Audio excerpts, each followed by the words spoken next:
बिस्मिल्लाहिर्रहमानिर्रहीम अस्सलातु अलैका या सय्यदी या रसूलल्लाह व अला आलिका व सहाबिका या सय्यदी या हबीबल्लाह।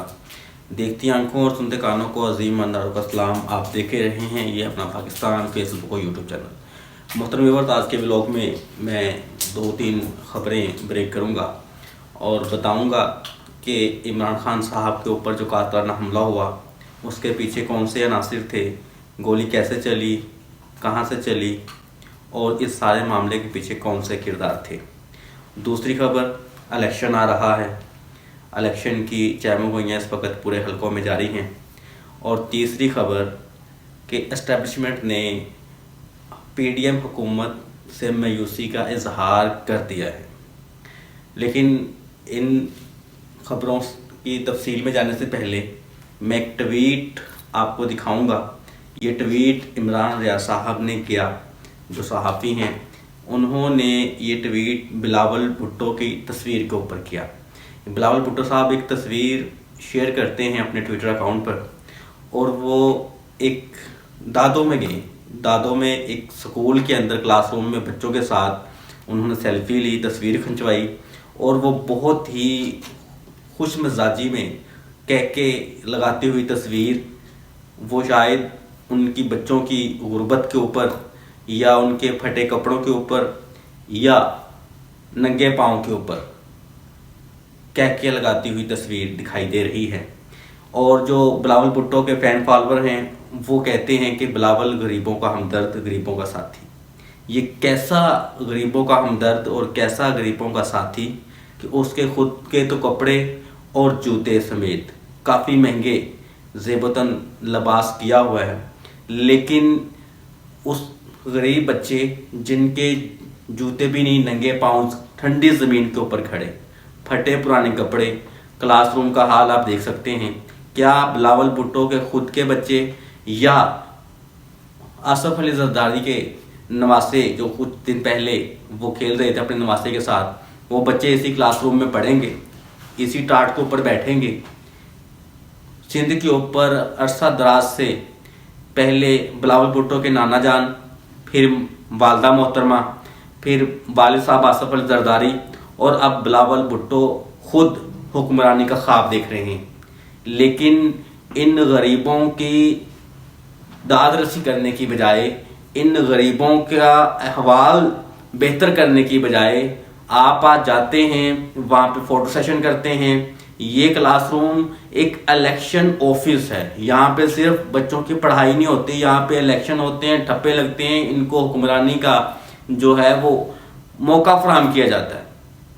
तो ये तमाचा है इन हुक्मरानों के मुंह के ऊपर कि आप आज जाते हैं ऐसे बच्चों के पास जिनके पास पहनने के लिए ना तो जूते, लिबास ओढ़ने के लिए ना तो अच्छे कपड़े और ना ही अपना पेट भरने के लिए 2 वक्त का निवाला।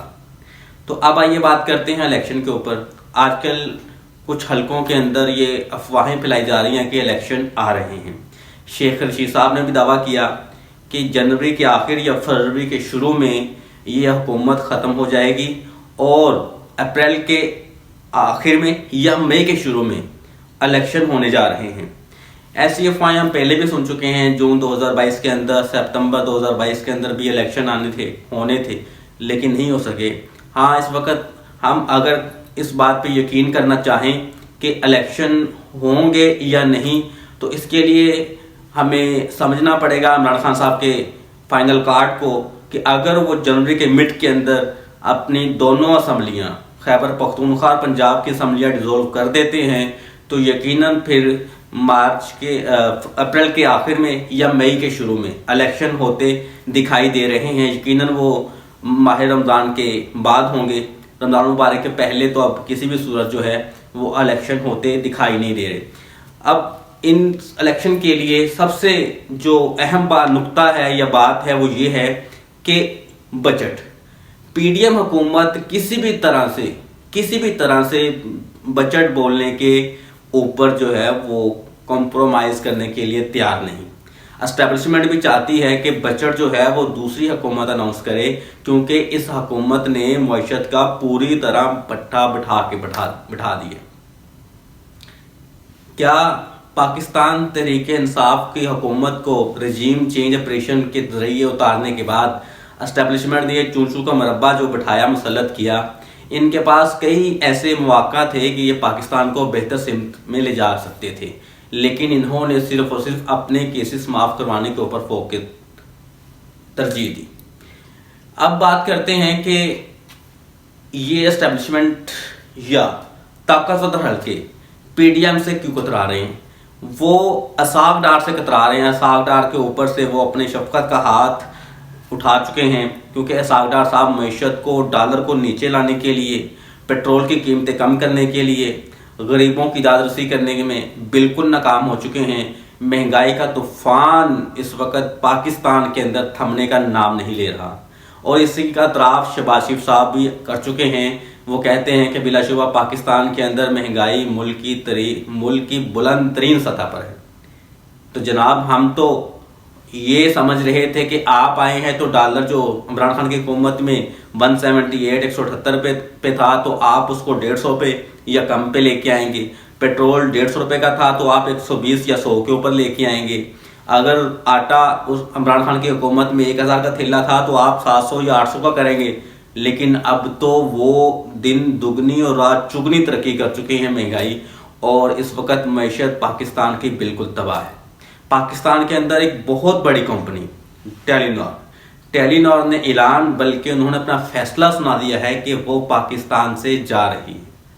तो नाज़रीन, इस सारे सिनेरियो में एक सेलुलर कंपनी टेलीनॉर जो पाकिस्तान के अंदर इतना बड़ा सरमायाकारी कर चुकी थी, वो भी पाकिस्तान से जा रही है, यानी पाकिस्तान की मईशत और जो है वो गिर रही है।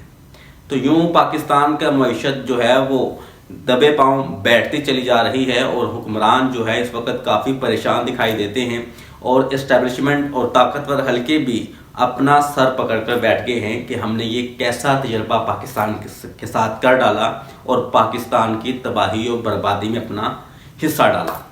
तो नाज़रीन, अब बात आती है कि पाकिस्तान तहरीक इंसाफ के चेयरमैन इमरान खान साहब के ऊपर जो कातिलाना हमला हुआ, वो उस हमले के पीछे कौन था, हमला कैसे हुआ, कहाँ से हुआ। तो एक रिपोर्ट शाया की गई है पाकिस्तान तहरीक इंसाफ के ऑफिशियल पेज पे। वो रिपोर्ट बताती है कि पाकिस्तान तहरीक इंसाफ के चेयरमैन इमरान खान साहब के ऊपर 3 तरफ से हमला हुआ। वो हमला कैसे हुआ, इसके पीछे पाकिस्तान मुस्लिम लीग नून का आला विंग था। एक पूरा प्लान तरतीब दिया गया।